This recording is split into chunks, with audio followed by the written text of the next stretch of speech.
Hi, everyone. So I have the exciting task of wrapping up the last day and a half of the workshop. I want to thank all of you for attending and engaging in these fantastic discussions and really kind of keeping the dialogue going. It's been, I feel like we've all gone on a tremendous metaphorical journey.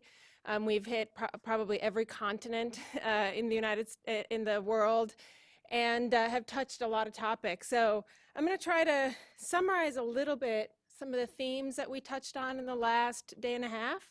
For those of you who were not able to join us yesterday, I'm going to try to catch you up.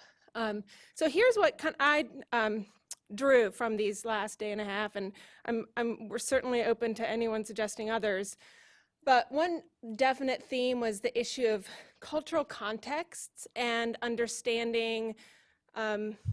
Partly, I guess it's about our privilege as Americans and our privilege in how far we've come in accepting cancer, the experience of cancer, the experience of cancer survivorship, and being able, I know this is not certainly universal all across the United States, but at least we can see images of cancer patients and cancer survivors and accept it and honor it. And that's not true all over the world, right? So this is really important for us to recognize that there's a lot of work that needs to be done to address fear and stigma, to understand how cancer, the experience of cancer challenges identity for cancer patients and who they are and what they can contribute to their families and their communities and their environments. Understanding cultural similarities and differences, right? We heard a lot from our presenters about the unique cultural components in the communities they're working in. But then we also heard a lot of things that are true everywhere, right? Around fear and stigma and around this belief that cancer is fatal and there's nothing that can be done about it. So we need to understand kind of what we can do to capitalize on those similarities. Certainly in the last panel and throughout the last day and a half, we've talked a lot about engaging or creating an advocacy community and what that might look like and how we can use our partnerships with advocates and with survivors and with patients to really put a human face to cancer, and physicians and healthcare providers as well. And then I think there's been some pieces around social media and how we can use new technology to really, again, put the human face to cancer. Another theme was around defining the essential ingredients necessary for effective interventions in low resource settings. So part of it is like, what are the necessary conditions? What needs to be in place, or what should be in place in order for us to be maximally effective in what we do? Part of it is understanding, of course, the fit within the cultural and historical context, that if we do things without that understanding, we're setting ourselves up to fail. Part of it is political and social will and the ability to make the case that this work is important. And then, of course, the health system factors. Do we have treatment providers? Do we have pathology? Do we have, the infrastructure necessary to do the work?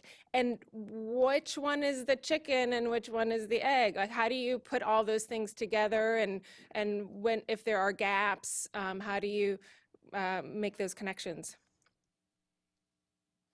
Again, I mean, I feel like this last panel did a lot of the work for me.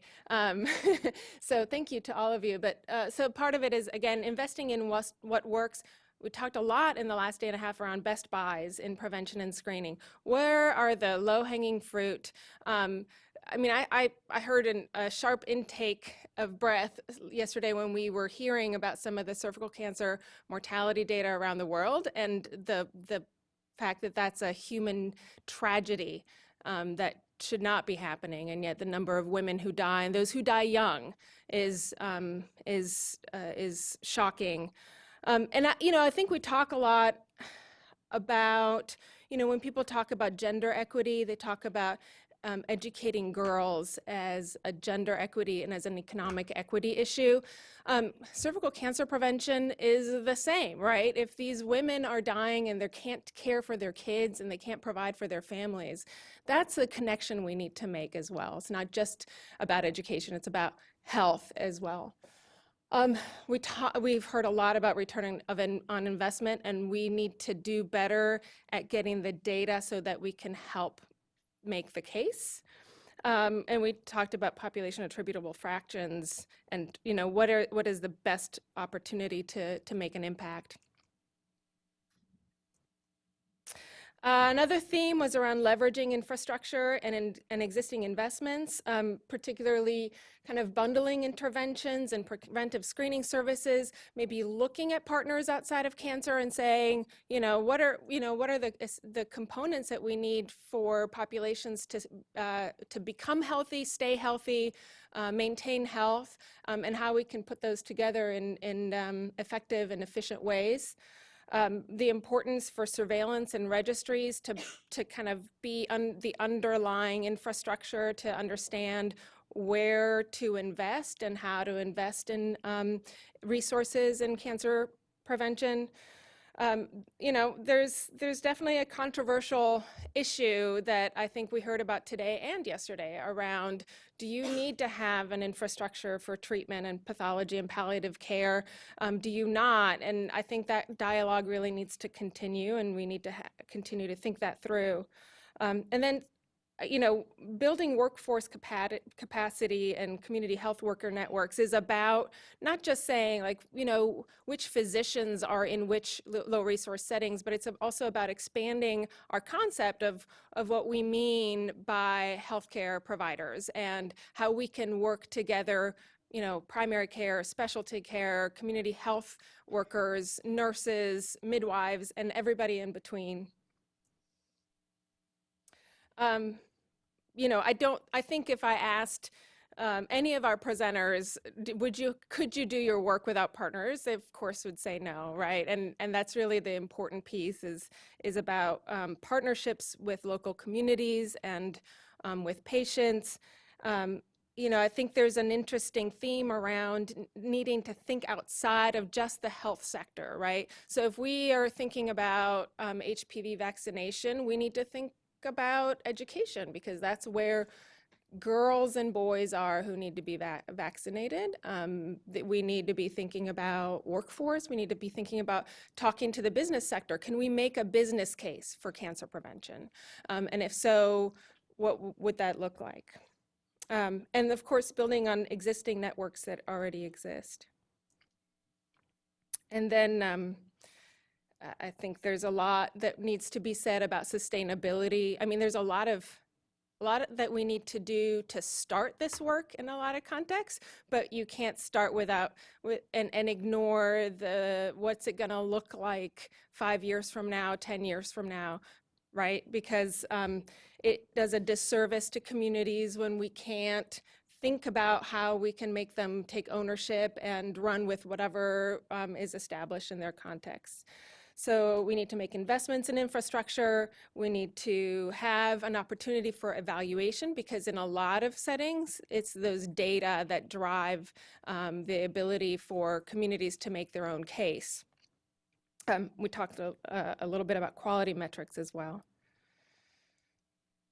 So those are the themes. And then I thought, there's kind of a cross-cutting component, which is, this is about cancer prevention and control in low resource settings. Is it really about the resources, or is it about the will to do what needs to be done? And I don't think you can separate those, but how do you put those together to make sure that we have what we need to have to in domestic settings and global settings and both? So I wanted to put in a plug for the second workshop in this series, which will be approximately 13 months from now, where we'll be going to be talking about cancer treatment and survivorship care. I think that's going to be a really exciting opportunity for us to continue these conversations. I really wanted to thank my co-chair for the planning committee, Kathleen, and the planning committee for all the work you've done in the last several months in planning the workshop, the speakers and panelists, the policy forum, the IOM. It's been really a great partnership and an opportunity. That's my disclaimer, and I wanted to thank you all for coming.